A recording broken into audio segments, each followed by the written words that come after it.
नमस्कार साथियों, स्वागत है आप सभी का निखिल एडुटेक पर। कैसे हैं आप सभी? उम्मीद है कि आप लोग बहुत ही अच्छे होंगे। दोस्तों, आज का हमारा जो सेशन होने वाला है, आज के सेशन में हम बात करने वाले हैं पीडीआई के बारे में। इसको बोलते हैं पर्सनल डिस्पोजेबल इनकम। ये क्या होता है इसको हम आगे बात करेंगे। और मैं आपको बता दूं कि हमारा जो लास्ट सेशन हुआ था, उस सेशन में हमने आपको पर्सनल इनकम के बारे में बताया था, यानी व्यक्तिगत आय जिसको आप बोलते थे, उसके बारे में बात हो चुकी है। आज उसके आगे हम बात करेंगे, इसको बोलते हैं पर्सनल डिस्पोजेबल इनकम, यानी यहाँ पे आप बात करेंगे व्यक्तिगत व्यय योग्य आय, जिसको हम बोलते हैं प्रयोज्य आय। हिंदी में आपको अलग अलग टर्मिनोलॉजी देखने को मिलती है, लेकिन इंग्लिश में आप इसको क्या बोलेंगे? सिर्फ आप बोलेंगे पीडीआई, यानी पर्सनल डिस्पोजेबल इनकम। ठीक है, ये क्या होता है पहले इसको हम समझ लेते हैं। तो हम बात कर रहे हैं किसकी? पीडीआई की। तो यहाँ पे हम अपना टॉपिक का नाम लिख लेते हैं सबसे पहले, यानी बात कर रहे हैं पीडीआई की। पीडीआई जिसको बोलते हैं पर्सनल डिस्पोजेबल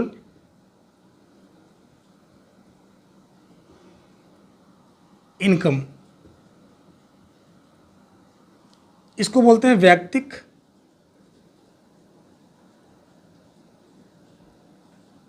व्यय योग्य आय। आपके सामने लिखा हुआ है पर्सनल डिस्पोजेबल इनकम, यानी व्यक्तिगत व्यय योग्य आय। अब ये क्या होता है, आपको थोड़ा सा मैं रिकॉल करवा दूं कि आपका जो पर्सनल इनकम होता था, उसमें से बहुत सारी चीज़ों को आपने देखा था कि माइनस किया था। किस में से माइनस किया था? आपका जो नेशनल इनकम होता था, उसमें से काफ़ी चीज़ों को आपने माइनस किया था। यहाँ तक बात हमने किया था। लेकिन इसमें क्या होगा कि आपका जो पीडीआई है, जिसको पर्सनल डिस्पोजेबल इनकम बोलते हैं, इसमें जो आपका पर्सनल इनकम होता है, उसमें से भी कुछ चीज़ें माइनस करेंगे हम। उस चीज़ को माइनस कर देंगे तो आपके पास जो इनकम आएगी, उसको आप अपने पास खर्च कर सकते हैं। आप अपने ज़रूरत की चीज़ों को यूज कर सकते हैं। मतलब आपकी इच्छा जो भी खरीदने की होती है, वो इस इनकम से आप खरीद सकते हैं। अब इसका क्या फार्मूला होता है, पहले आप वो देख लीजिए। इसका जो फार्मूला होता है, यानी PDI equal to personal income, यानी पीआई माइनस, यहाँ पे हो जाएगा direct taxes minus fine and penalty. ठीक है, यानी आपके सामने लिखा हुआ है पीडीआई इक्वल टू होता है personal income minus direct taxes minus fine and penalty. अब इसे उसको ध्यान से समझिए। ये जो फार्मूला आपके सामने लिखा हुआ है, ये फार्मूला देखने में हो सकता है कि आपको थोड़ा सा ऑड लगे, लेकिन आप इसको समझेंगे तो फार्मूला जो है बहुत ही आसान है आपके समझने में। देखिए कैसे। आपका ये पीआई क्या आता है? पर्सनल इनकम, जैसा कि हमने आपको बताया ही है। उसके बाद हम बात करें अगर डायरेक्ट टैक्सेस की, आपको पता ही है डायरेक्ट टैक्सेस क्या होते हैं। थोड़ा सा मैं आपको बता दूं कि ये जो डायरेक्ट टैक्सेस होते हैं, जिस व्यक्ति के ऊपर लगता है, पहली चीज़ तो ये इनकम के ऊपर लगता है कि आप जितना कमा रहे हैं उससे इनकम पर आपको लगता है। यानी अगर आप ज़्यादा पैसा कमा रहे हैं तो उस हिसाब से आपको क्या करना पड़ेगा? ज़्यादा टैक्स देना पड़ेगा, यानी डायरेक्ट टैक्स।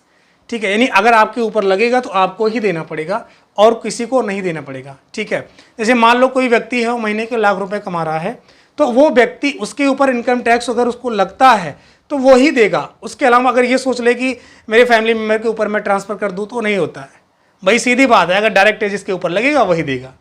ठीक है, उसमें कोई भी कंजूसी नहीं करनी है उसको। अगर नहीं देगा तो उसके कुछ क्राइटेरिया होते हैं। उस क्राइटेरिया के बाद अगर आप चाहते हैं कि मैं अब जो है डायरेक्ट टैक्स पे करूं, तो उसके साथ आपको पेनाल्टी देनी होती है। ठीक है, यानी आपको फाइन देना होता है। तो यहाँ बात कर रहे थे डायरेक्ट टैक्सेस की। तो अगर आप पर्सनल इनकम से इस डायरेक्ट टैक्सेस को क्या करेंगे? माइनस कर देंगे, और साथ ही साथ आप किसको माइनस करेंगे? Fine and penalty. अच्छा, ये फाइन एंड पेनाल्टी क्या होता है? आपने देखा होगा कि आप जैसे मान लीजिए कि बाइक लेके कहीं जा रहे हैं, ठीक है, और हेलमेट नहीं लगाए हैं और आपके पास डीएल भी नहीं है, और चौराहे पर अचानक से आपको पुलिस वाले ने रोक लिया। चलो भाई दिखाओ हेलमेट, दिखाओ हेलमेट कहाँ है, डीएल दिखाओ कहाँ है, आपके पास नहीं है। तो आपको क्या करना पड़ता है? वहाँ पर आपको फ़ाइन देनी होती है। ठीक है, तो आप वो जो फाइन वहाँ पे आप देते हैं, दंड के रूप में देते हैं, उसको भी आप क्या करेंगे? पर्सनल इनकम से माइनस कर लेंगे। ठीक है, और मान लीजिए आप डायरेक्ट टैक्स जो डेट है, जो ड्यू डेट है, अगर आप उतने डेट तक आप डायरेक्ट टैक्स पे नहीं करते हैं, तो भी आपको क्या करना पड़ता है? आपको पेनाल्टी देनी होती है, यानी एक्स्ट्रा आपको फाइन देना होता है। वो भी क्या होता है? आपका पर्सनल इनकम से आप डायरेक्ट टैक्सेस को आप माइनस कर दोगे, और साथ ही साथ इस फाइन एंड पेनाल्टी को भी आप माइनस कर दोगे। उसके बाद जो आपका पैसा आता है वो पैसा आप खर्च कर सकते हो, आपकी जेब में आता है, आप जहां मन करे वहां आप उसको खर्च करो। यही पीडीआई ही आपको बताता है कि आप यही पैसा आप अपने पास रख सकते हो, आप अपने घर की ज़रूरत को पूरा कर सकते हो, आप रिलेशन में जाना हो वहाँ पर जा सकते हो इस पैसे को लेकर के, ठीक है। और जो भी ज़रूरत आपको लगती हैं, आपके पर्सनल जो आपके खर्च हैं उसको आप कर सकते हो। मतलब कुल मिला के समझो ये कि इस पीडीआई जो आपका पैसा, ये पीडीआई क्या है, आपका पैसा है, इसमें से इतनी सारी चीज़ों को माइनस करने के बाद जो पैसा बचता है उसको आप यूज कर सकते हो। उम्मीद है कि आपको जो आपका पीडीआई है, जिसको बोलते हैं पर्सनल डिस्पोजेबल इनकम, ये समझ में आ गया होगा। अब आपके माइंड में ये कन्फ्यूजन नहीं रहनी चाहिए कि आपका जो पर्सनल इनकम होता है वही आप खर्च कर सकते हो, नहीं। इकोनॉमिक्स कहता है कि आप जो पर्सनल इनकम होता है वो पूरे भारत में जो जितना भी इनकम जनरेट होता है उसमें से कुछ चीज़ें माइनस करने पर आपको पर्सनल इनकम मिलता है। लेकिन उसके बावजूद भी पर्सनल इनकम से डायरेक्ट टैक्सेस, भाई देखो गवर्नमेंट एम्प्लॉई है या कोई भी एम्प्लॉई है, अगर वो पैसे कमा रहा है तो ऑब्वियस सी बात है उसको कुछ ना कुछ टैक्स देना होता है। हालांकि इनडायरेक्ट टैक्स जितने भी कंज्यूमर होते हैं सब देते हैं। अच्छा, ये कैसे देते हैं इनडायरेक्ट टैक्स सभी कंज्यूमर? जैसे हम लोग देखते हैं कि कोई सामान अगर हमें खरीदना होता है तो हम जाते हैं मार्केट में और उस सामान को खरीदते हैं, उसमें लिखा रहता है नीचे इंक्लूडिंग विथ इनडायरेक्ट टैक्सेस, मतलब उसमें टैक्स क्या होता है, ऑलरेडी इंक्लूड होता है। जो कारपोरेट कंपनियां ऑलरेडी उसको वहन करती हैं, मतलब वो जमा करती हैं, जो वो जमा करती हैं अपने बर्डन को शिफ्ट कर देती हैं अपने प्रोडक्ट के ऊपर। जैसे इसको आप ऐसे समझो, जैसे मान लो थोड़ी देर के लिए एक बिस्किट बनाया गया, ठीक है, ये बिस्किट बन गई। अब बिस्किट की जो प्राइस है फिलहाल हम लोग को मान लो 5 रुपए की मिल रही है, तो इस 5 रुपए पर इसमें ऑलरेडी इनडायरेक्ट टैक्स कारपोरेट कंपनियां ऑलरेडी थोपी हुई हैं, मतलब इसमें इंक्लूड है। 5 रुपए की बिस्किट आपको दिख रही है लेकिन इसमें आपके ऑलरेडी इनडायरेक्ट टैक्सेस क्या होते हैं, इंक्लूड होते हैं, जिसको ऑलरेडी क्यों कौन पे करता है, पे करता है कारपोरेट कंपनियां।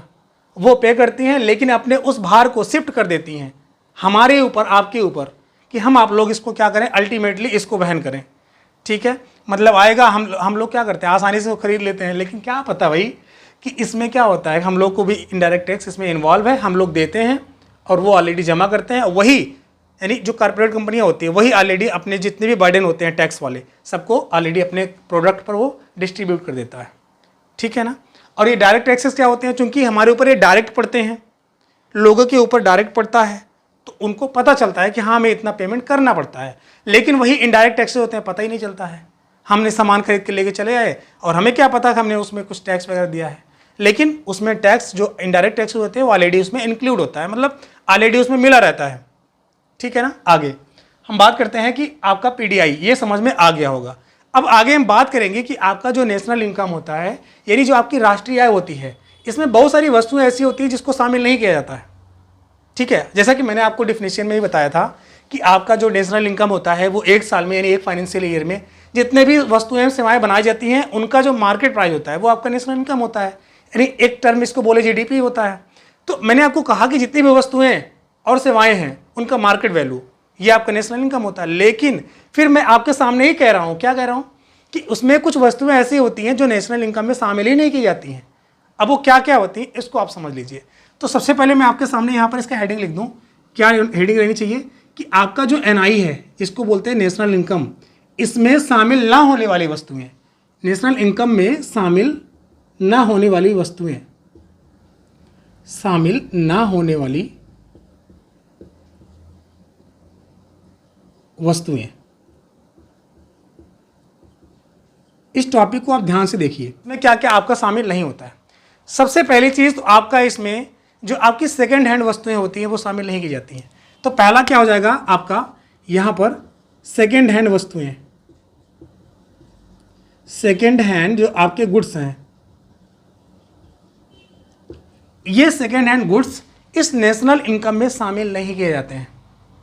जैसा कि आपको पता ही है, मैंने अभी जस्ट बताया कि मैंने आपको यही कहा था ना कि एक वित्तीय वर्ष में यानी 1 अप्रैल से 31 मार्च के बीच में जितने भी मार्केट में आपके वस्तुएं में सेवाएं बनाई जाएगी उनका मार्केट वैल्यू क्या होगा, वही आपका नेशनल इनकम होता है। मैंने फिर कहा कि आपका यहाँ पर जो सेकेंड हैंड वस्तुएं होती हैं वो इस नेशनल इनकम में शामिल नहीं की जाती हैं।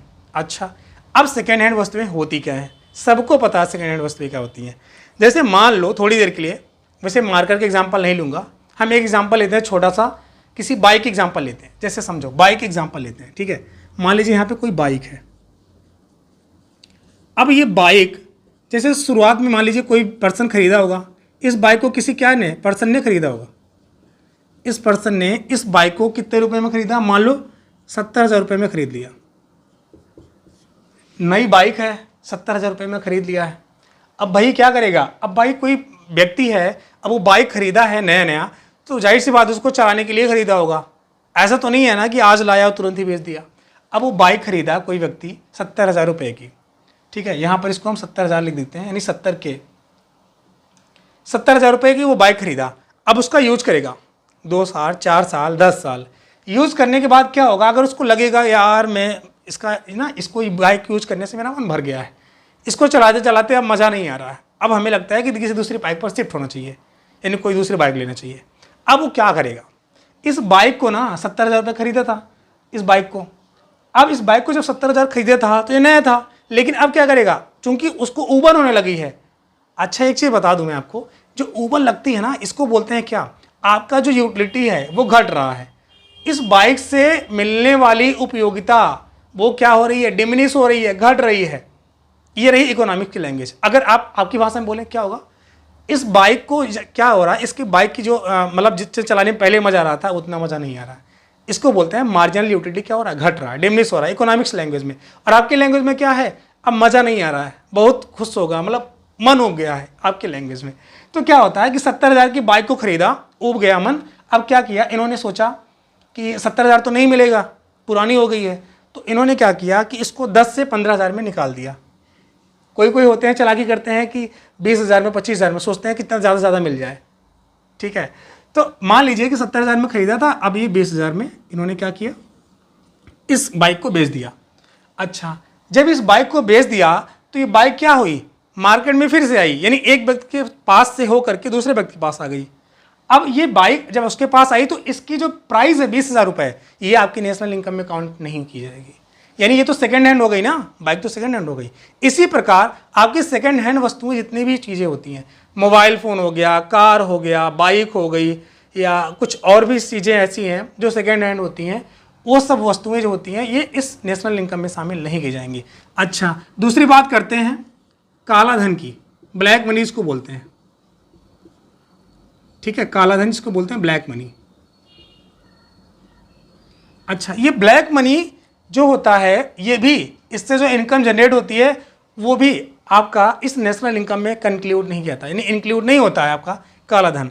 बेसिकली जो आपका ब्लैक मनी होता है, यानी जिसको हम बोलते हैं काला धन, ये ऐसा पैसा होता है जो गवर्नमेंट की निगाह में होता ही नहीं है।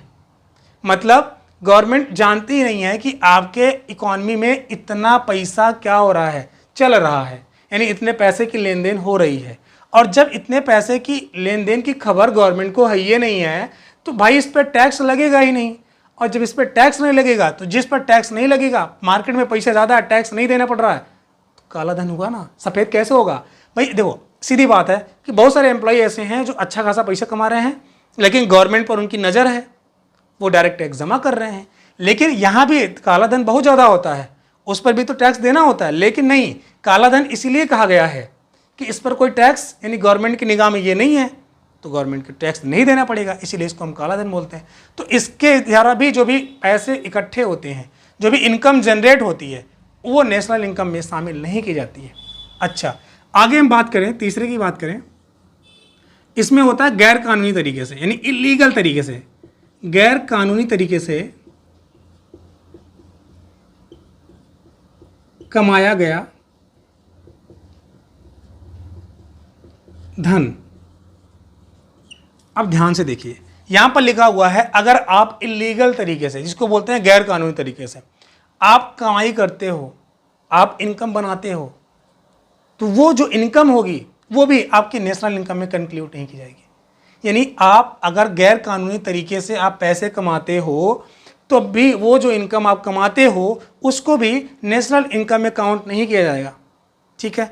अब जैसे गैर कानूनी तरीके में क्या आता है, जैसे बहुत लोग होते हैं सट्टा हो गया, जुआ हो गया, गैम्बलिंग हो गया, वैसे गैम्बलिंग तो यही होता है। अब ध्यान से देखिए, बहुत लोग होते हैं सट्टा लगाते हैं, बहुत लोग होते हैं जुआ खेलते हैं। इनसे भी क्या होता है, इसको ये क्या है, गैर कानूनी है, सरकार इसको मना करती है आप मत करो, लेकिन फिर भी बहुत सारे लोग ऐसे करते हैं, इसके द्वारा पैसा कमाते हैं, लेकिन इनके द्वारा जो पैसा कमाई होता है वो आपका इस नेशनल इनकम में काउंट नहीं किया जाएगा। मतलब आपका जो राष्ट्रीय आय है, इस राष्ट्रीय आय में अगर आप गैर कानूनी तरीके से पैसे कमाते हो, जिसको बोलते हैं 2 नंबरी का पैसा, बहुत लोग कमाते हैं 2 नंबरी का पैसा, गलत तरीके से काम करके कमाते हैं पैसा, उस पैसे को लेकिन नेशनल इनकम में शामिल नहीं किया जाता है, ठीक है ना। अच्छा, बहुत लोग कैसे करते हैं, आपने देखा भी होगा, सुना भी होगा, आए दिन ये न्यूज़ में बना रहता है। क्या बना रहता है, आपने देखा होगा कि आज क्या हुआ कि बहुत सारी चीज़ों को गवर्नमेंट की निगाह में या किसी की निगाह में नहीं, उसको डायरेक्ट ही इंटरनेशनल लेवल पर जाके सेल कर दे रहे हैं। तस्करी होती है, इलीगल तरीके से काम किया जाता है इंटरनेशनल लेवल पर, नेशनल लेवल पर भी की जाती है। अब ये क्या होता है, national level, international level. National level का मतलब अपने देश में ही वो गैर कानूनी तरीके से काम को अंजाम दे दें, ये आपका नेशनल लेवल हो गई। इंटरनेशनल लेवल क्या होता है कि अपने ही देश में जो कुछ भी किया जा रहा है उसको अब्रॉड में भेज देना। अब्रॉड का क्या मतलब, जैसे मान लो आप देखते हैं कि कोई भी सामान है, मान लो ये सामान है, ये इंडिया में फ़िलहाल है, ठीक है, आप इंडिया से इस सामान को लिए, जिसको गैर कानूनी तरीके से बोलते हैं। इस इंडिया से आपने सामान उठाया और इसको ले जाकर के डायरेक्ट कहाँ, अब्रॉड में, आप यूएस से या फिर आप ऑस्ट्रेलिया या फिर कहीं किसी भी दूसरे कंट्री में, ये क्या है आपका दूसरा कंट्री है, इंडिया से उठाया, अब्रॉड में क्या करना है आपने, सेल कर दिया, बेच दिया, तो क्या है, एक प्रकार का गैर कानूनी है। लेकिन वहीं पे लीगल क्या है, लीगल का मतलब वो है जो सबकी निगाहों में होता है, गवर्नमेंट की निगाहों में भी होता है और लोगों की निगाहों में भी होता है, हाँ ये बंदा अच्छा काम कर रहा है। लेकिन कुछ काम ऐसे होते हैं जो इलीगल तरीके से होते हैं, नहीं बताते हैं लोग हम ये कर रहे हैं, क्योंकि वो 2 नंबरी का काम हो सकता है, नहीं बताते हैं, इसलिए पर्दे के पीछे रखते हैं। तो उससे जो इनकम होती है वो आपका नेशनल इनकम में शामिल नहीं किया जाता। अच्छा, आगे हम बात करें अगले, वो आपका होता है मीडिएटर गुड्स, इंटरमीडिएट गुड्स होते हैं आपका, यानी जिसको बोलते हैं मध्यांतर वस्तुएं, यानी आप जिसको बोलते हैं मध्यांतर वस्तुएं, जो आपकी इंटरमीडिएट गुड्स होती हैं। सबसे पहले तो आपको मैं बता दूं कि इंटरमीडिएट गुड्स होती क्या हैं। ऐसे वस्तुएं, ऐसे गुड्स जो अभी उत्पादन प्रक्रिया का हिस्सा हैं, अभी मार्केट में नहीं आई हैं, वो क्या होती हैं, मध्यांतर वस्तुएं होती हैं, जिसको बोलते हैं इंटरमीडिएट गुड्स। इसको आप ऐसे समझो, जैसे मान लो आपको सैंडविच खानी है, ठीक है, सैंडविच आपको क्या करनी है, खानी है। अब सैंडविच बनती किससे है, ब्रेड से बनती है। अब ये ब्रेड चूंकि अगर मार्केट में नहीं आई है और डायरेक्ट इस ब्रेड से सैंडविच बनाई गई है, तो इस सैंडविच के लिए जो ब्रेड होगा ये इंटरमीडिएट गुड्स होगा। क्यों होगा, क्योंकि डायरेक्ट ही ब्रेड नहीं आ रहा मार्केट में, इस ब्रेड से सैंडविच बना जा रहा है। तो इस सैंडविच के लिए ये जो ब्रेड है ना, ये ब्रेड इंटरमीडिएट का काम करता है, और इस ब्रेड की जो कीमत होगी वो नेशनल इनकम में शामिल नहीं होगी। मतलब इस ब्रेड की जो कीमत होगी, जितनी भी कीमत होगी, वो डायरेक्ट नेशनल इनकम में शामिल नहीं होगी। नेशनल इनकम में शामिल वही वस्तुएं होती हैं जो फाइनल होती हैं। ये सैंडविच डायरेक्ट आपके मार्केट में जाएगा, आप इसको, हम आप लोग क्या करते हैं, परचेज कर लेते हैं, खरीद लेते हैं, ठीक है। तो इसकी कैलकुलेशन, इसके द्वारा जो इनकम होगी वो नेशनल इनकम में शामिल होगी, लेकिन जो आपका ब्रेड की कीमत है वो नहीं होगी। उम्मीद है कि यहाँ तक समझ में आ गया होगा। आगे हम बात करते हैं, यहाँ तक तो हो गया मध्यांतर वस्तुएं। एक टॉपिक और आता है आपका, वो होता है आपका विदेशियों की आय। विदेशियों की आय, अब जो आपका फॉरेनर होते हैं वो जो इनकम जनरेट करते हैं, हमारे इंडिया में आएंगे, अपनी कंपनी स्थापित करेंगे, उसके बाद अपनी वस्तुओं को बनाएंगे, और हमारे यहाँ के ही जो लेबर हैं, हमारे यहाँ के ही जो हमारे भाई हैं, वही काम करके उनकी कंपनी में काम करके इनकम जनरेट करते हैं, और वो अच्छा खासा मुनाफा कमा करके अपने अब्रॉड में भेजते हैं। हमारे यहाँ भी ऐसे होता है। हमारे यहाँ बहुत सारे लोग क्या करते हैं, यहाँ इंडिया से जाते हैं बाहर, वहाँ पे काम करते हैं, वहाँ काम करने के बाद जो पैसा मिलता है वो अपने इंडिया में अपने फैमिली वालों के पास भेजते हैं। तो ऐसे भी होता है। लेकिन मैं कह रहा हूँ कि आपके जो विदेशी हैं, जो फॉरेनर हैं, वो जो इनकम करते हैं, उनकी इनकम को हमारी नेशनल इनकम में शामिल नहीं किया जाता है, क्योंकि हम बात कर रहे हैं नेशनल इनकम की, राष्ट्र की इनकम की बात कर रहे हैं, यानी रेसिडेंट जो आपकी इंडियन रेसिडेंट है उनकी बात कर रहे हैं। तो उनकी इनकम को हम इस नेशनल इनकम में शामिल करेंगे, इस विदेशियों की इनकम को हम शामिल नहीं करेंगे, ठीक है। नहीं तो ऐसा हो जाए कि जो फॉरेनर हमारे यहाँ आते हैं काम करने, अपने इंडस्ट्री को यहाँ पे इस्टेब्लिश के लिए, और अच्छा खासा मुनाफा कर लिए तो अपने नेशनल इनकम में उनको शामिल कर लें। नहीं, ऐसा नहीं होता, ठीक है। इनकी इनकम को उनके नेशनल इनकम में जोड़ा जाएगा जहाँ की ये हैं। जैसे मान लो थोड़ी देर के लिए ये आपका क्या है, ये यूएसए है, यूएसए की एक कंपनी आई इंडिया में, ये आपकी कंपनी आ गई। यूएसए का कोई पर्सन आया इंडिया में, अपनी कंपनी को इस्टेब्लिश किया, ठीक है। जब ये अपनी कंपनी को इस्टेब्लिश किया तो अच्छा खासा पैसा कमाएगा।